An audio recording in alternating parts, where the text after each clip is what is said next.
over me. I got a good thing coming. So wait and see. It's a good.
Got a good thing coming, and it's all I need. Everything I wanted is in front of me. Stuck it up in the dark, sun is shining over me. I got a good thing coming, so wait and see. It's a good thing.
It's contagious, gonna catch it if you know what I mean. It's outrageous when you see it, gonna make you believe.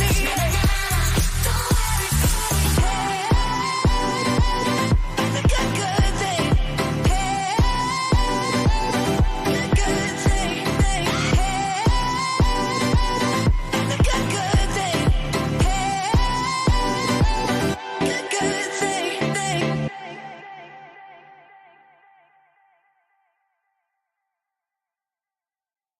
Got a good thing coming, and it's all I need. Everything I wanted is in front of me. Stuck it up and I'm down, sun is shining over me. I got a good thing coming, just wait and see. It's a good, good.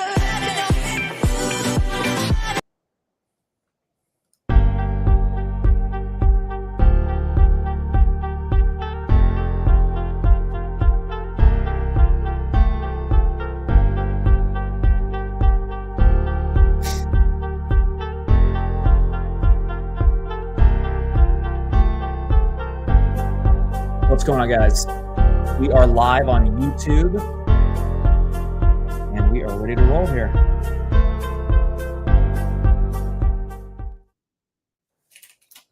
What is going on, guys? We're back with another weekly live. Ethan, how you doing, dude? Good. How are you, man? I am good. We're live on Instagram. We are live on YouTube. We're live on LinkedIn. We're live on Facebook. We're live in outer space. We're live everywhere. It's going to be great. So let's get everybody in here. Guys, if you have a question, comment, anything, put it in the chat below, whether you're on Instagram, whether you are on YouTube, whether you're on LinkedIn, Facebook, I don't care where you are, drop a question, comment, anything you're struggling with right now as a video business owner, drop that below, and then also drop some wins.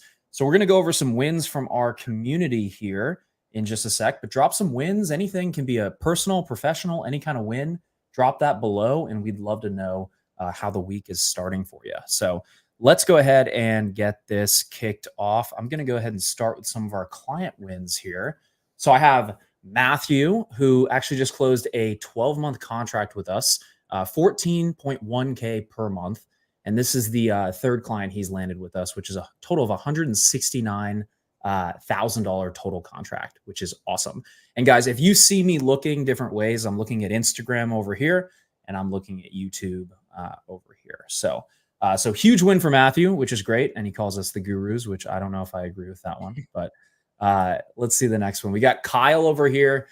He just did a 13.5K event shoot in April, and he paid 50% of that deposit on close here. And I love that he said we refuse to undervalue ourselves. It's already paying off, which is awesome. I love to see that.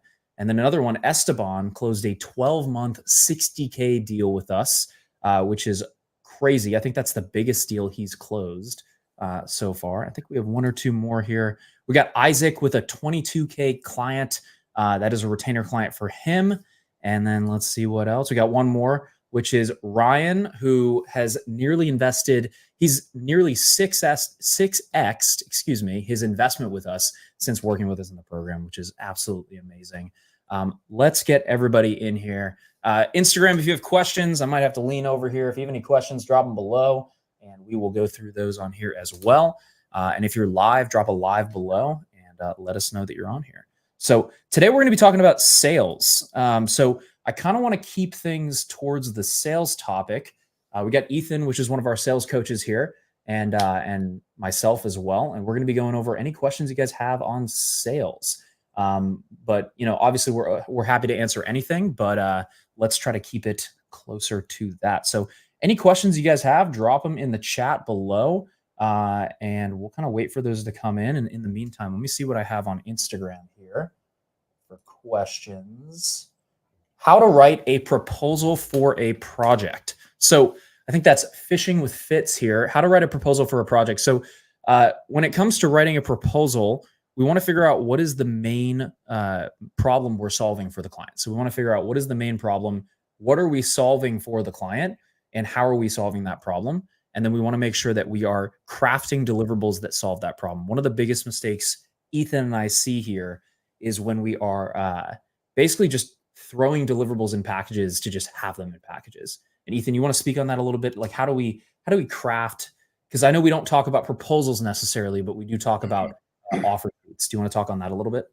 Yeah. So yeah, a lot of it's, going to be based on the pain points of the client, right? What are they seeing as far as issues? And you mentioned talking about sales today, the offer and the packages go hand in hand with sales, right? Yep. And diagnosing what the pain points are, where are they at, where do they want to be? And then how does your offer plug in, basically fill that gap at the end of the day? Like you said, I want to just throw it at the wall and hope it sticks. I want to take a strategic approach and hope that, or not hope, but put together a package that solves each and every one of those pain points. Absolutely, for sure. And in this live call too, guys, we're going to be going through our entire sales call blueprint. So if you're on Instagram, go over to our YouTube, which is going to be Master Filmmaker, or you can just look up Eric Deeren, hop over onto YouTube, and we're going to be sharing our screen. You won't be able to see it on Instagram, but you will be able to see it on YouTube. So we'll be going through that together and walking you through the 8-part step process of our actual sales meeting and how we go about doing that. So let's see here. What do we have? Invalid traffic on Google, advertising policies on, I'm not sure what you mean on this one. Decline ads. So you just want to make sure that you're complying if you're running ads for your clients. Want to make sure you're complying with those specific policies on Google. And Google would have that, have a better idea of what that is if you look up their policies on there. Let's see. If I primarily focus on marketing and advertising, how do I incorporate video into my monthly retainers? I know social media and Google ads performance retention is way higher.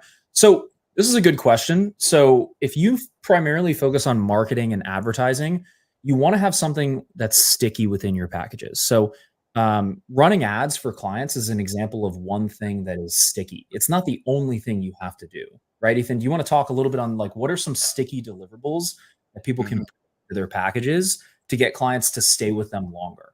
What does that look like? Yeah, so it can be a lot of things. There's the standard, social media, packages where anywhere from, I don't like to go lower than, 10 reels a month, posting every 3 days. Cause just, the more consistently you post, the algorithm tends to favor you. But as far as other sticky deliverables, I mean, you mentioned marketing and advertising, you could throw in maybe 1 or 2 new ad creatives every single month. Yep. Long form YouTube content, which can also be cut down into short form content. Or you could even go on the internal side of things and roll out a training library for, maybe a sales team. Internal training, employees. Yeah, absolutely. The other thing too is like FAQ videos. We can do monthly, like Ethan said, monthly social media content. That's something that's sticky that they're going to need every single month. Monthly training, educational content. You just want to think about who is the avatar. Who specifically are you working for? What are some of their problems and how can we solve those problems with content on an ongoing basis? That's what you want to think about there. Let's see. I think we have some on Instagram here as well. Okay, cool. Fitzgerald Media. I've been working officially for 2 years in the outdoor industry, professional fishing circuits primarily, run into the issue of sponsors for fishermen and their own media company. So I'm not sure if I understand your question, Fitzgerald Media here, but what is, are you mainly working with, you're working with fishing companies, it sounds like, or people who are in the fishing space, it looks like. Give me a little bit of clarity on that if you can. Let's see. We'll wait for his response there. Oh, you're good. You ran out of space. You're fine. Let's see. While you're typing that, I'm going to go back over here. What services are you using to render the lower thirds and split screen? Oh yeah, this is StreamYard. So if you're on YouTube, Facebook, LinkedIn, this is going to be StreamYard. If you're on Instagram, this is just the Instagram plugin here. Let's see. Any other questions, guys, before we dive in? I want to make sure I answer any of your questions here.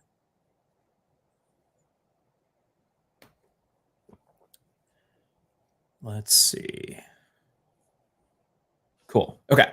So let's go ahead and dive into the sales call to close meeting cheat sheet. So if you want to find this, you can go to in our YouTube or to our Instagram, and we'll have this cheat sheet for you. So this is basically how we go about closing meetings with business owners and how we go ahead and take them from someone who is interested in working with us to somebody who then pays us money to work with us. So The first step, we're going to go through each one, but intro rapport is the first one.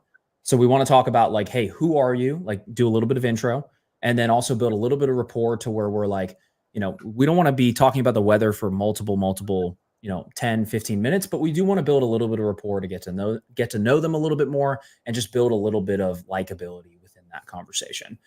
Second is identify partners. This is where we're going to figure out, is there anybody else who is involved in this decision? Because we want to make sure that they are on this call with us, right? The worst thing in the world is that we go through our entire sales pitch. We end up getting to the end. They have a partner. We've all been there. I think Ethan, you, everybody, we've all been there. Get to the end and they end up saying, hey, I have a partner. I got to talk with someone else, right? So we want to make sure we get those partners in the beginning. The third phase is going to be the discovery phase. This is where we're trying to learn more about what it is that they actually need and how we can actually help them. And this is where we go through our checklist questions. We understand their needs, we understand where they are, and then we understand where they want to go from there. And if you guys have questions about each one of these phases, put them in the comments below, and we'll make sure to get those answered for you. Next one is going to be diagnosis. So this is where we're understanding their challenges, their bottlenecks, and we are diagnosing the issue as we are like, as if you're a doctor almost, and then prescribing a content solution there, right?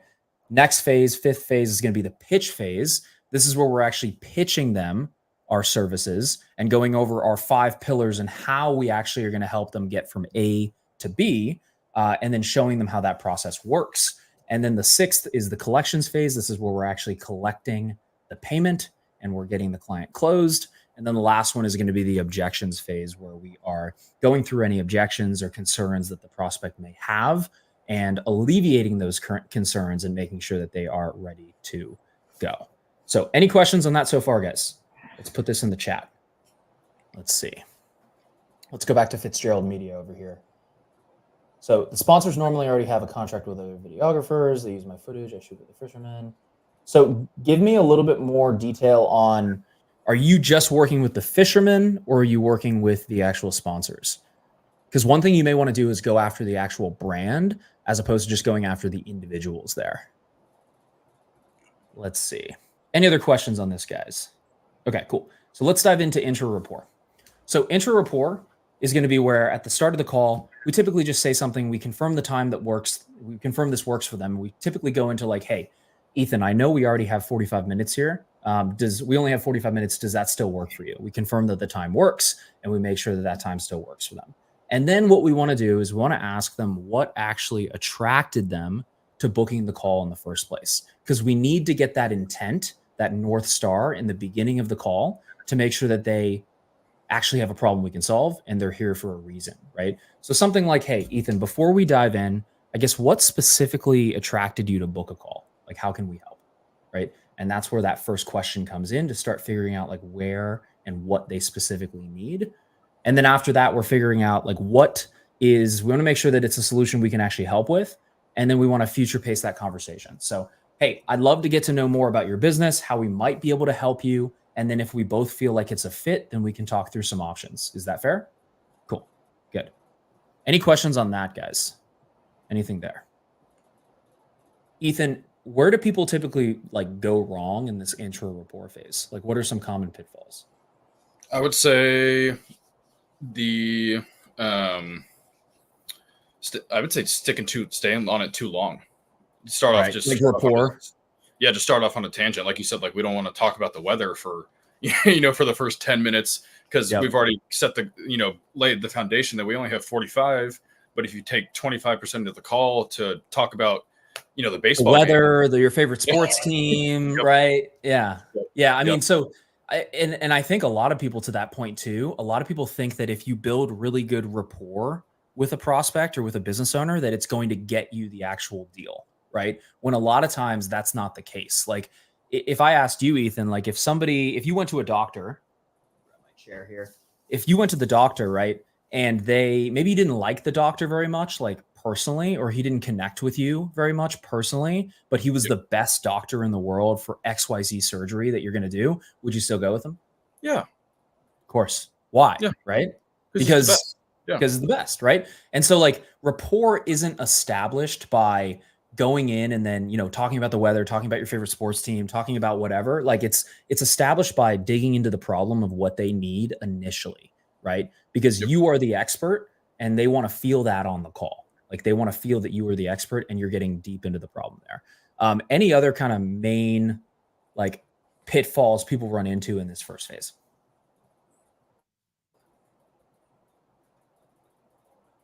Oh, might have lost me. Can you hear me? Can you still hear me? Maybe. Uh-oh. Yep. Yeah, you got me. Cool. I think I buzzed out there for a second. Let's see. So yeah, any other like main pitfalls people run into in that first kind of intro rapport, besides just keeping it too long? Or is that I would say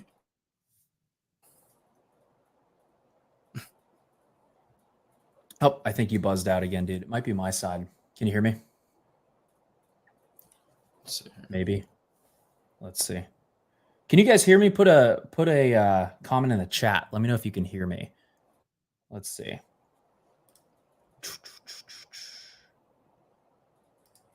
Let's see. Am I losing yet, Ethan?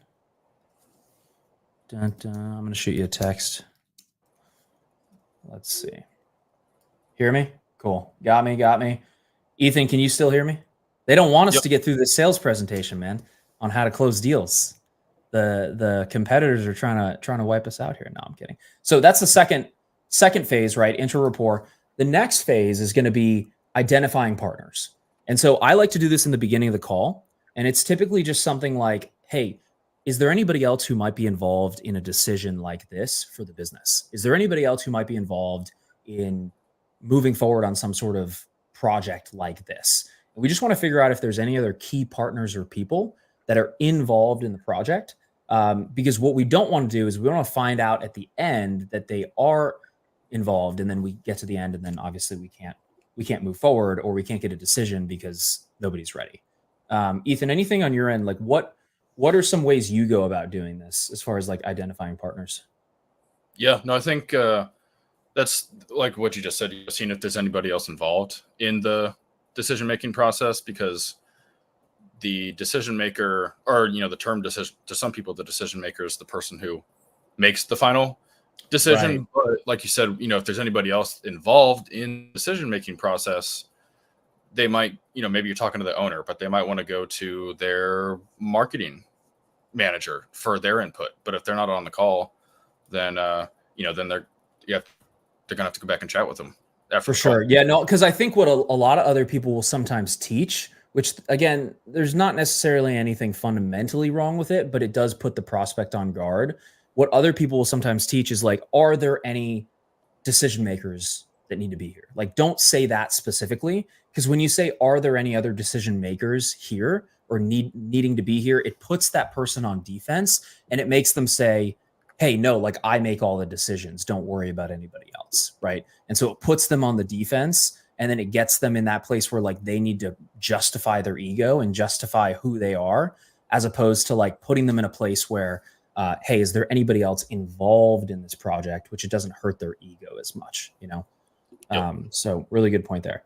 Third point here is going to be the discovery phase. Now, most of the time, this is where the sale is going to be made. So if you're selling video content to your clients, the discovery phase is where the actual sale is going to be made, because it's where you're digging into where they are to where they want to be, and then showing them how your product or service is actually going to help them close that gap from there, right?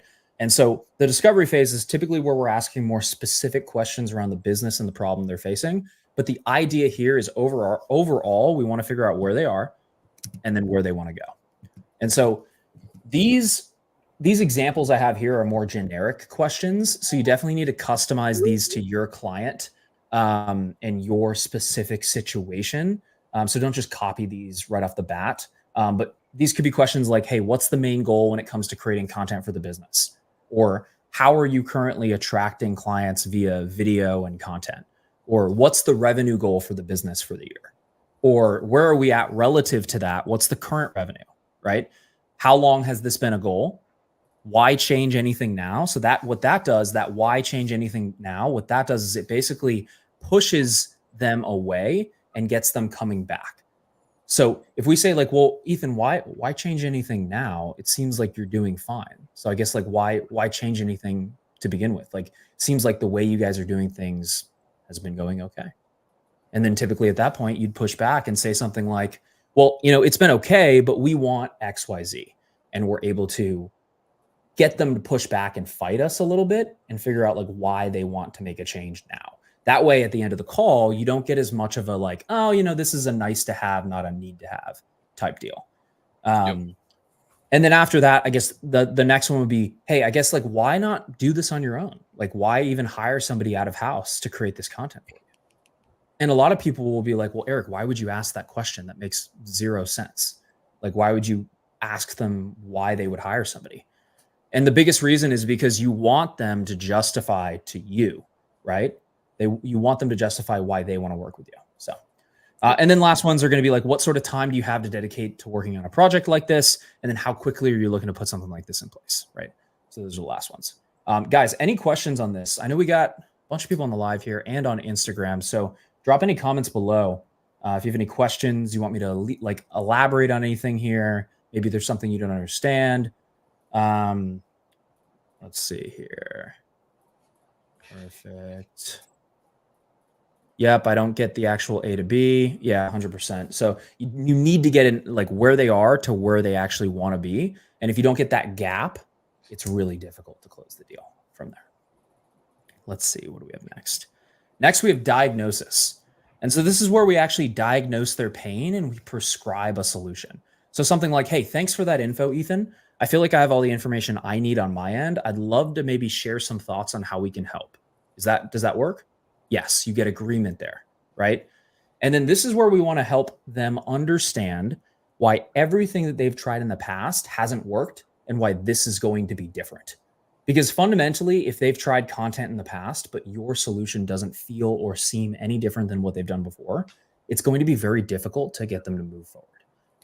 So go ahead, Ethan. You're going to say something on that? I was going to say between discovery and to make your diagnosis better is to something I would do. Either I used to have, I had like stacks of legal pads of writing notes from calls, or, just like open up a Google Doc whenever you're like, I used to have my sales process and then a Google Doc, just both open on the same screen, just to take notes, because you're not going to remember every single thing while being present in the conversation with them.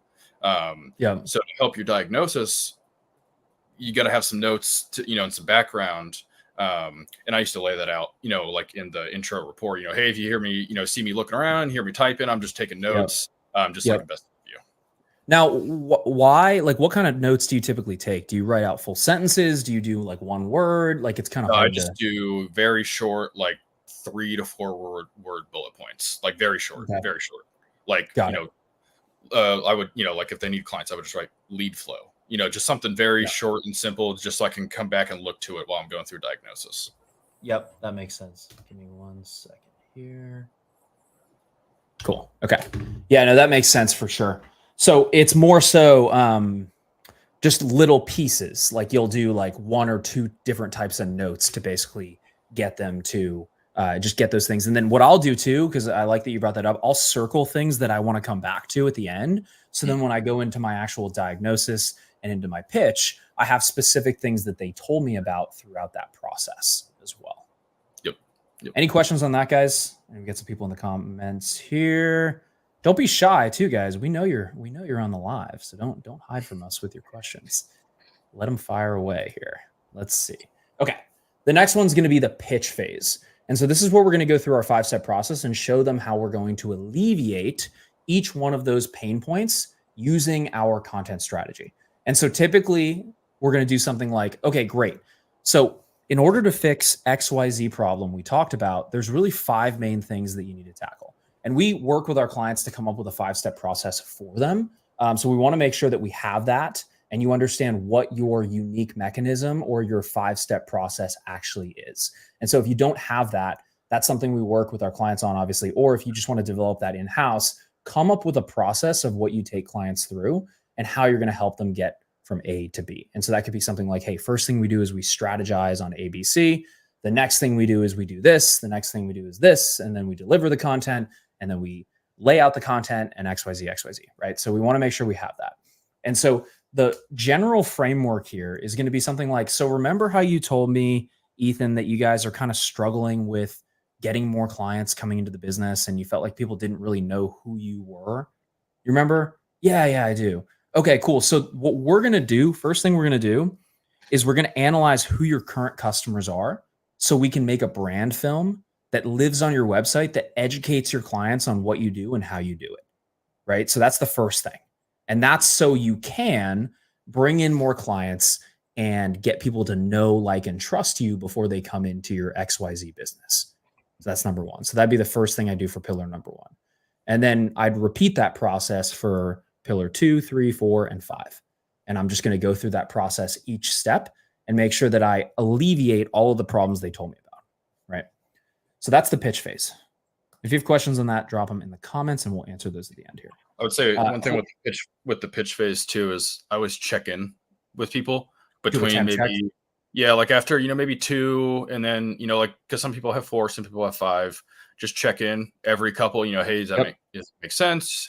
You have any questions on that, or rather, what questions do you have versus do you have any questions? Right. And also try to keep it not too wordy, because you can bore them and lose them. And then also just over talk too.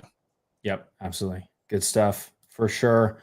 And this is the same process we've used and our clients have used to close over $5 million in video deals. So it is 1000% proven. And if you guys just follow this step by step, it's going to make your process a lot easier instead of kind of shooting from the hip on these calls.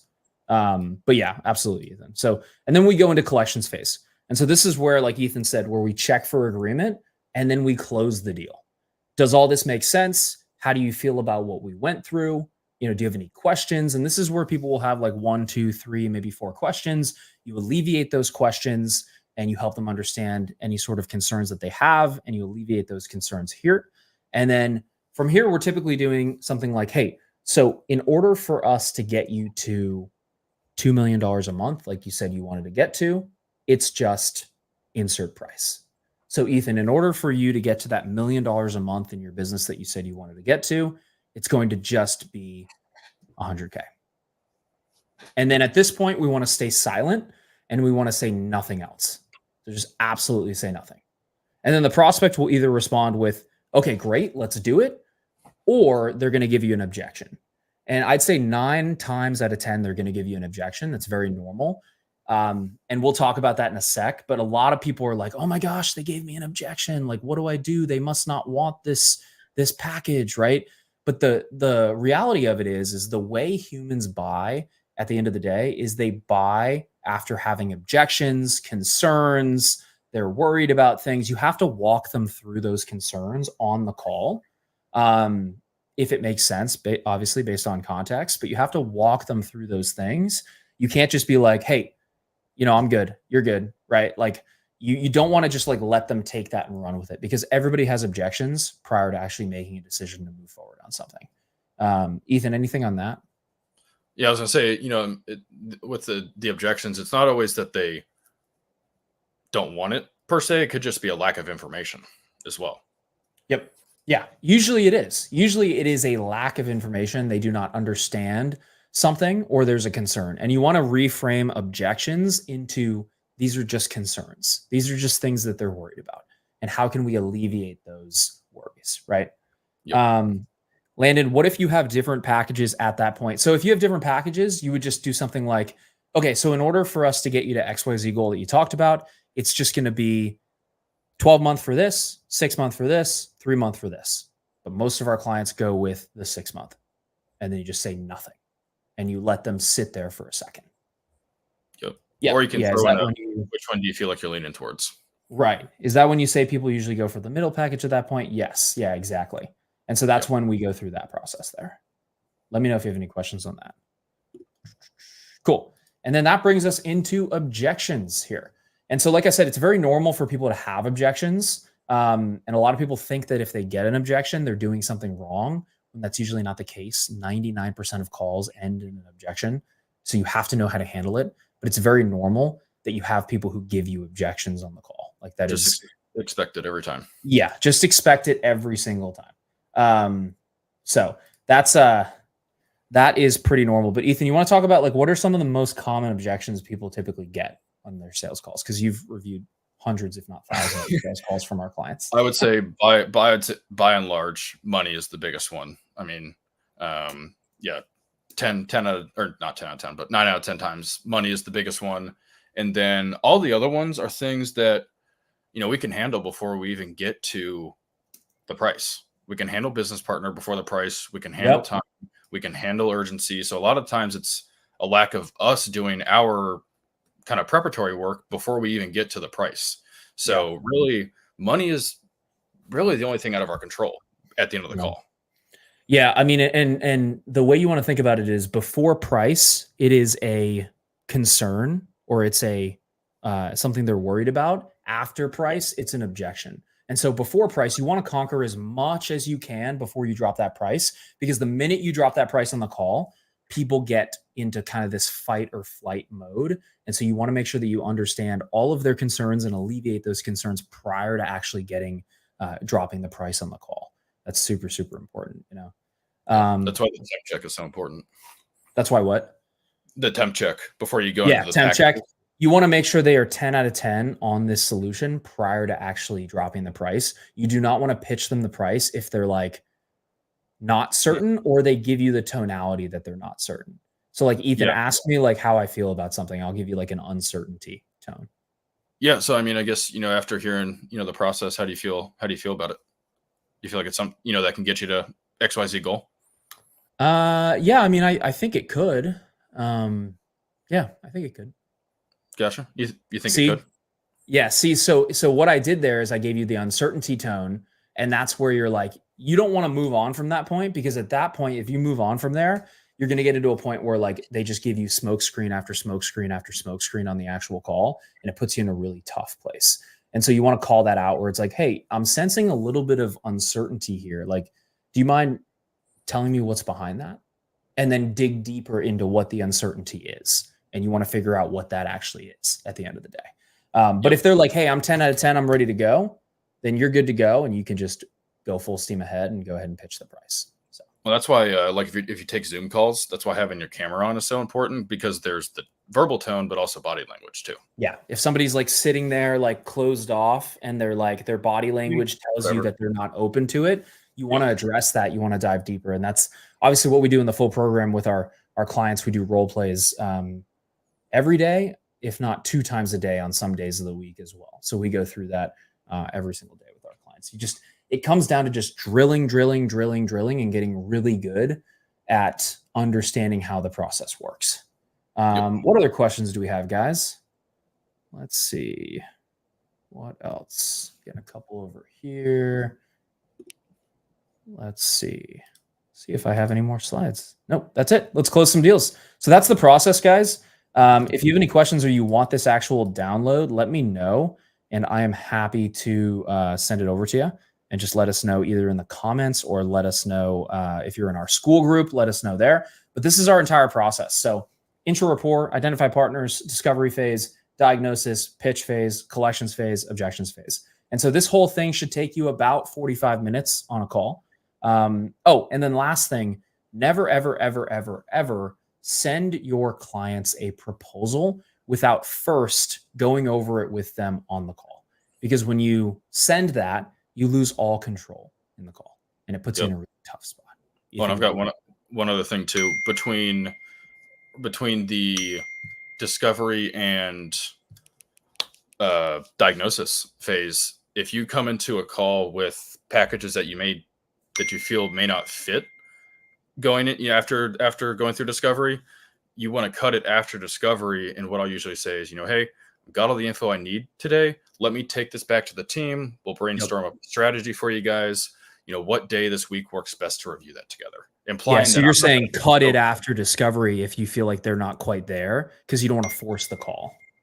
Yep, exactly. Because, the diagnosis is, I have a plan, I'm saying that I have a plan and a strategy. It's like, okay, well, then what's the package look like? Well, I don't have anything. So best to cut it after discovery and then do the second half of the call at a later date. Yeah, 100%. Viral Media Network. Apologies if this was covered earlier, but how do you even get clients interested with you at the first place? Yeah, so you might want to look at our live from last Thursday. We talk about how to develop an inbound system. And so what we do there is the whole process with developing an inbound system is getting leads coming to you and getting people to reach out, book a time on your calendar, and then book a sales meeting like we're going through right here. So this is one small part of the entire process. But if you want, there's a lot of YouTube videos on my channel going over how that actually works. So just let me know if you have any questions on that. Yep. Let's see, guys. If we don't have anything else, we will wrap it here soon. Yep, absolutely. You got it. No worries. Let's see. Anything else, guys? Any other questions? We will wrap it here. Let's see. Ethan, anything you're going over with clients specifically this week? Anything that comes up? On the sales side? Can be anything. Sales side? Yeah, I guess, pertaining to sales, I would say with discovery, you and I talk, and we talk about it on, the sales meetings in the morning is the sale is made in the discovery on the call. Like if you don't dive deep enough and just barely scratch the surface, they don't get to enough pain by the time we get to diagnosis. Yep. And using, what we call chunk down questions. How do you feel about that? Do you feel like that's sustainable? How long has that been going on to really get to that, that second and third layer beyond the first question? Yeah. Yeah. People don't make a change until the pain of their current situation is greater than making a change and actually doing something about the problem. Right. So like the person who is very overweight doesn't make a decision to get fit until the pain of being overweight outweighs the pain of actually making a change and working out, getting a clean diet, all that jazz, right? So that's super, super key. Let's see. Yep. Logic and emotion. Yep. So you would only send the proposal though, if for whatever reason you don't close on the call. So a couple different things here, Landon. So we always push to try to close on the call, but if it's a situation where you just can't close on that call, sometimes that happens. What I would do is you can send the proposal if they ask. I wouldn't volunteer it. But what I would do is I'd schedule another call, get a calendar commitment at that point, schedule another call. Hey, when is another time? What time works in the next couple of days? Schedule that next call. And then if they want to see the proposal, you can do that. What I wouldn't do is wait for them to get back to you, because that puts you in an inferior position and it's really hard for you to follow up without looking needy there. Yeah. What Ethan was talking about, closing on a discovery makes more sense than sending a proposal. Absolutely. Yeah, 100%. Absolutely. Let's see, guys. What else? Any other questions? Anything else? You got us for a couple more minutes here, but if we have no other questions, we will wrap this thing up. And hopefully this is helpful. Let me know in the comments if this is helpful for you guys, and we will keep doing this. We do these every Tuesday and Thursday at 2 p.m. Eastern. So let us know. Some good questions today. Yeah, absolutely. Great questions. Let's see. I think that is it, guys. If you don't have any other questions, let us know. Thanks for hanging out with us. If you have anything you need from us or any questions, there's a link down below to check out more about what we actually do.